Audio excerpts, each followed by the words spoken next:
Hello and welcome. My name is Linda Leach. I am the owner of Linda Leach Designs, and I'm located on the coast of Maine.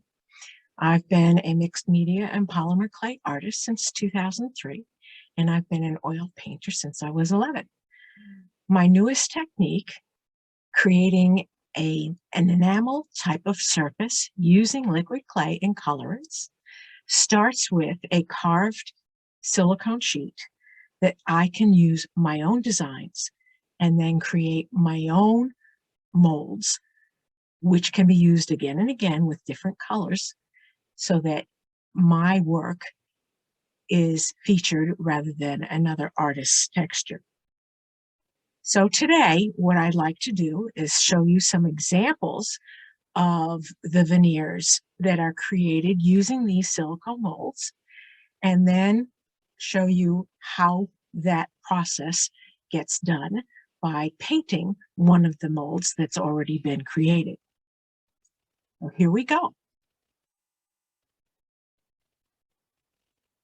On my work surface is a number of examples of the various molds that I create. This is a puffin, and of course, flowers, and some pieces that are going to be finished jewelry. And I incorporate real stones in some of them, including rubies for my dragonfly's eyes,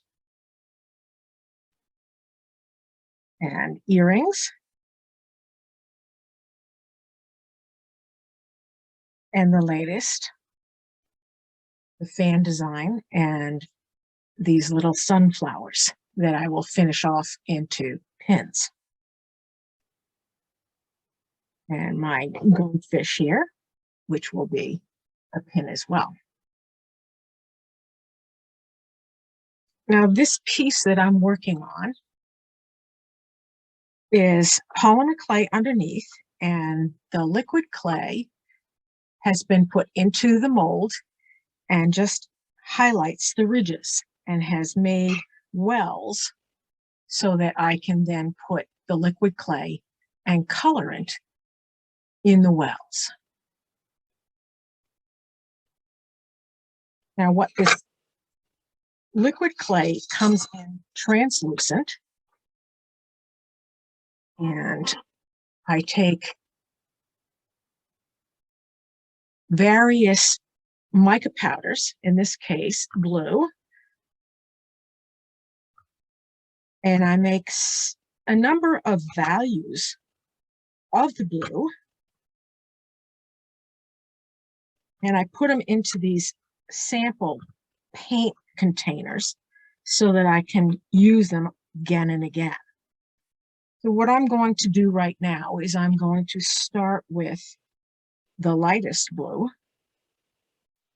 and a very tiny brush, and just kind of guide it into the wells that are created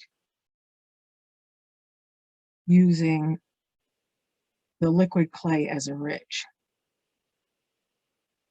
So it's not painting as much as guiding it to fill in all the gaps. Where it does start to get to be more painting is when you go and you mix the value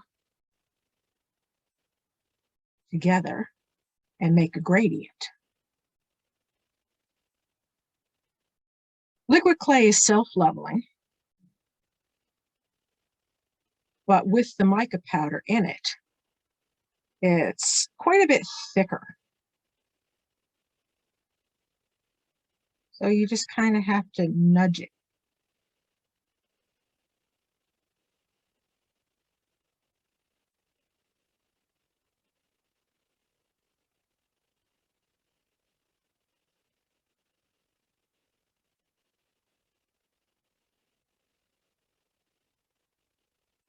Now I'm going to take this darkest one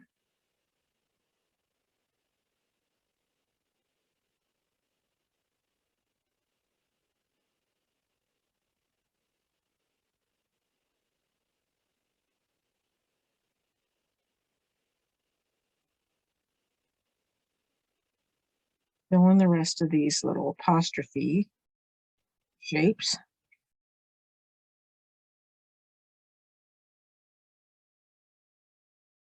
And then go back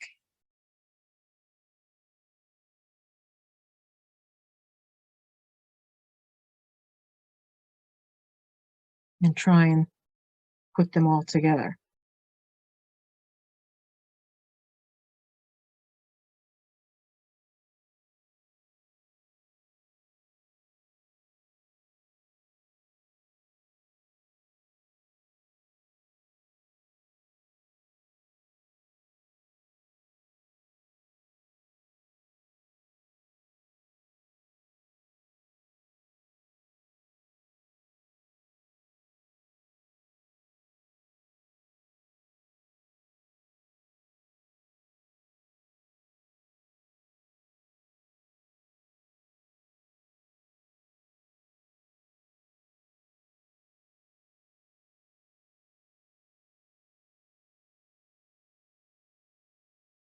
The other colors that I'm going to use eventually on this are metallic gold, bronze, and copper.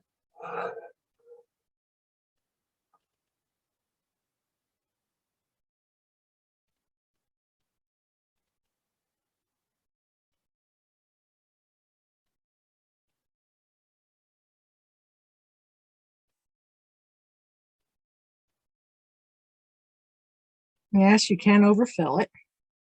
I'm taking some of it out.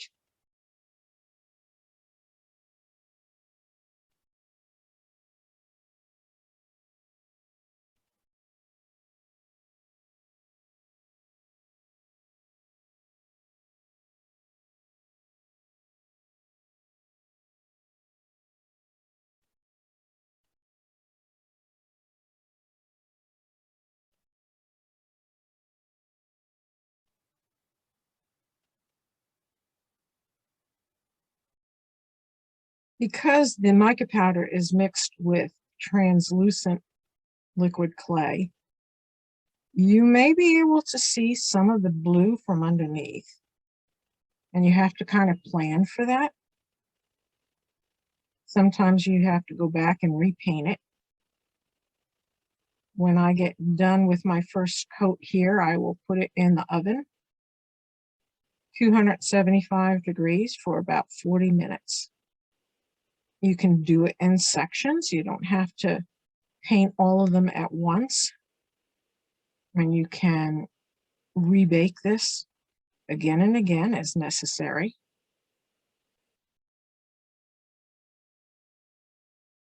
I just have to be careful that I don't overfill it so that they don't bleed together.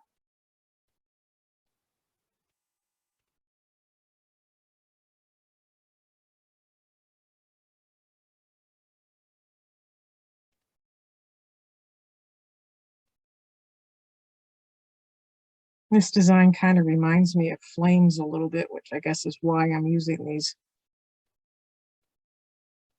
coppery colors.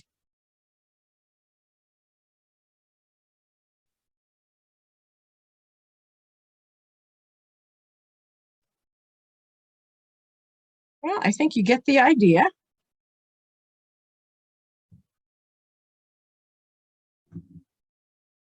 So eventually, when I finish this one, see, like these commas here started with the real light and went to a medium and then to a dark. And mica powder ends up being shiny. So this technique ends up looking very much like enamels. And here's the copper, and here's the gold. And this part I just left with the green that was underneath and here as well. That will be somewhat like the finished piece, only this is a different design. And then I will put polymer clay on the back of it and finish it off as a pin or a pendant, depending upon what I want to do with it. Sometimes I put jewels in them. This is going to go on the top of a box, a gift box. And like this one is a pin and a pendant. And that's how it goes. I hope you've enjoyed this demonstration, and I can be contacted if you have any questions and want to know more. Thank you very much.